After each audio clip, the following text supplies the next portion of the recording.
My reflection is not over. I have to add something. In my last video, just an hour ago, um, I was talking about why narcissistic abuse is so different from other abuse and why we perceive it as ongoing, even though it's technically over, but it's never over. This is what I'm talking today. Also, in the last video, I was talking about the relabeling of how we see ourselves, our role in the past, in the present, as well as relabeling how we see others. So, people pleasing is not people pleasing. So this is the last video. Um, but today, right now, I want to tell you the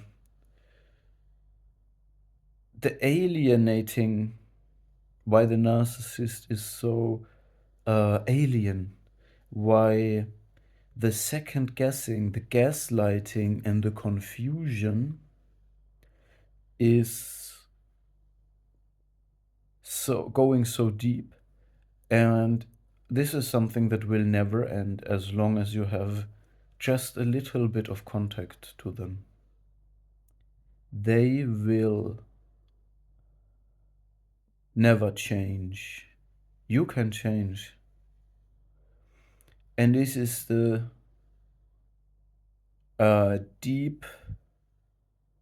deeply confusing thing, but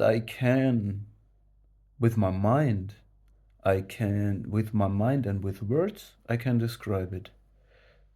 But to really integrate this and make the right adjustments, this is the challenge. So I will describe you now what is so alienating and confusing. So in some sense,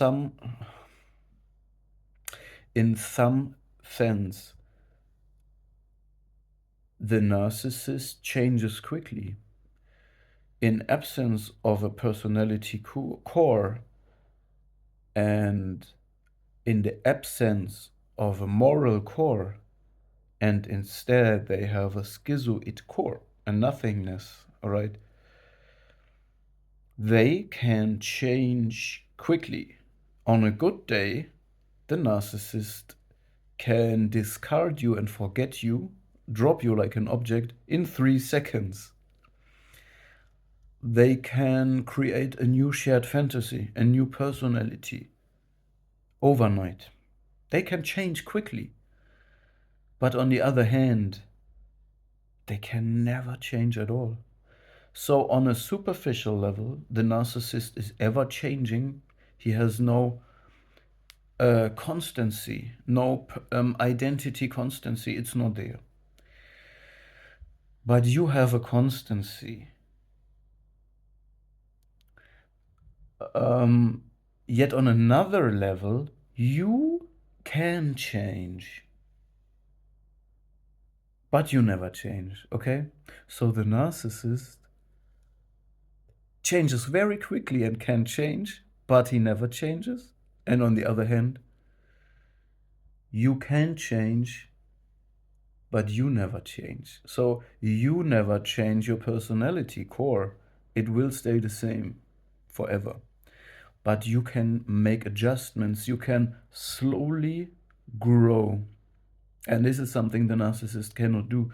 They don't have this fertility. It has to do something with life. The principle of life is patience, growing, and adaptation. When you put a seed in the ground, a fertile seed of life into the ground, you need patience and trust and compassion to make it grow. Narcissists cannot do this. They will coerce another person who has these abilities, a person who is fertile, a person who has passion and patience, Sabali, a beautiful song, and compassion, all these abilities to make it grow. So a narcissist will use a person like that, but they can't do it themselves. And when the tree is starting to grow, we also need an ongoing form of real investment into life to keep the growth of this tree healthy. And this is all things the narcissist cannot do. Um,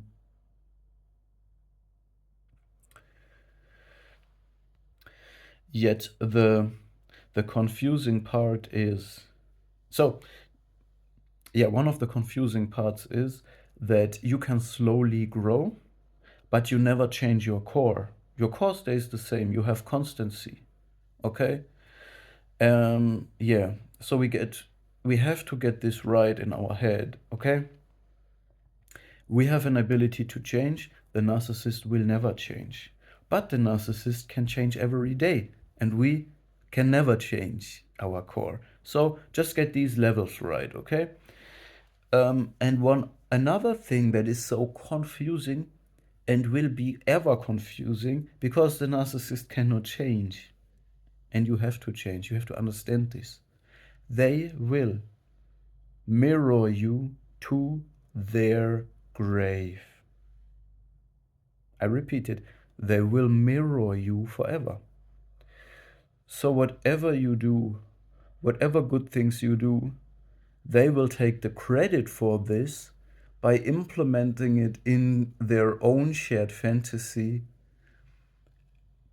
and they try to subsume and fake all the positive sides of you and occupy them for themselves, and you have to detach yourself from that. You can see it for, if you want, you can see it as a validation that you're doing something right.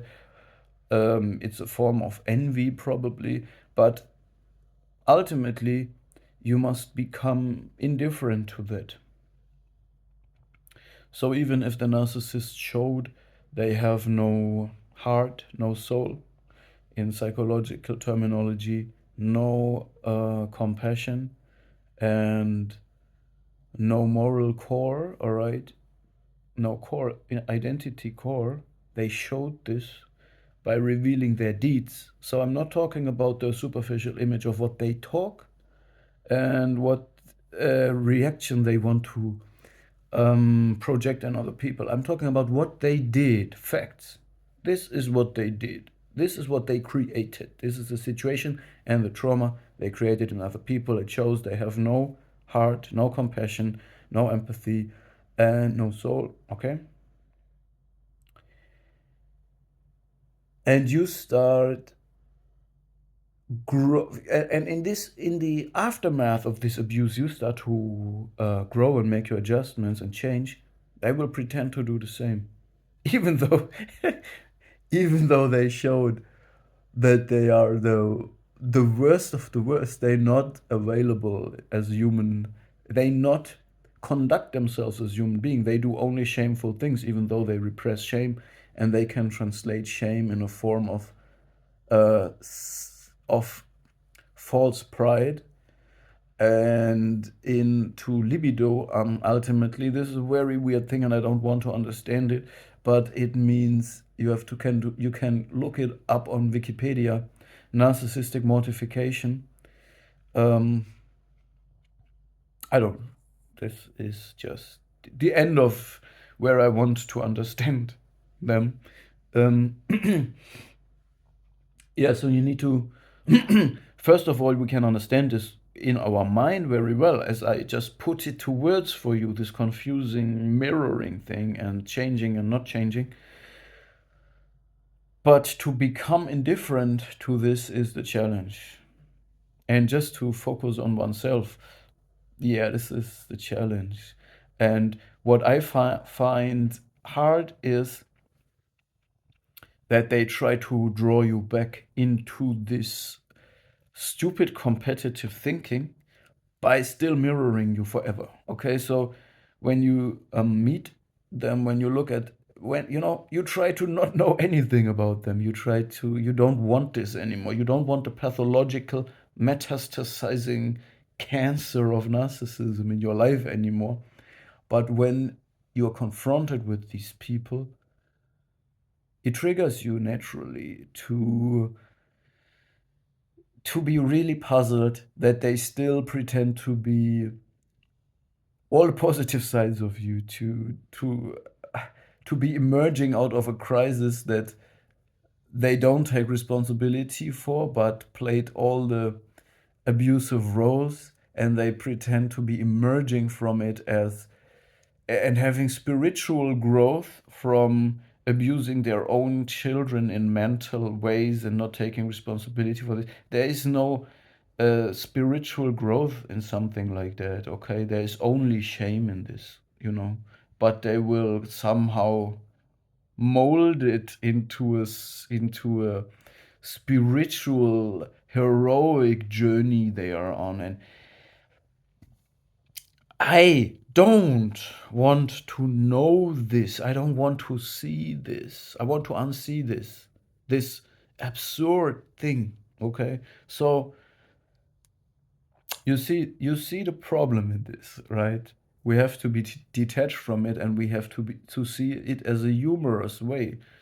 You know, it's crazy. It's insane. Okay, it's insane. Just let it go. Yes. All right.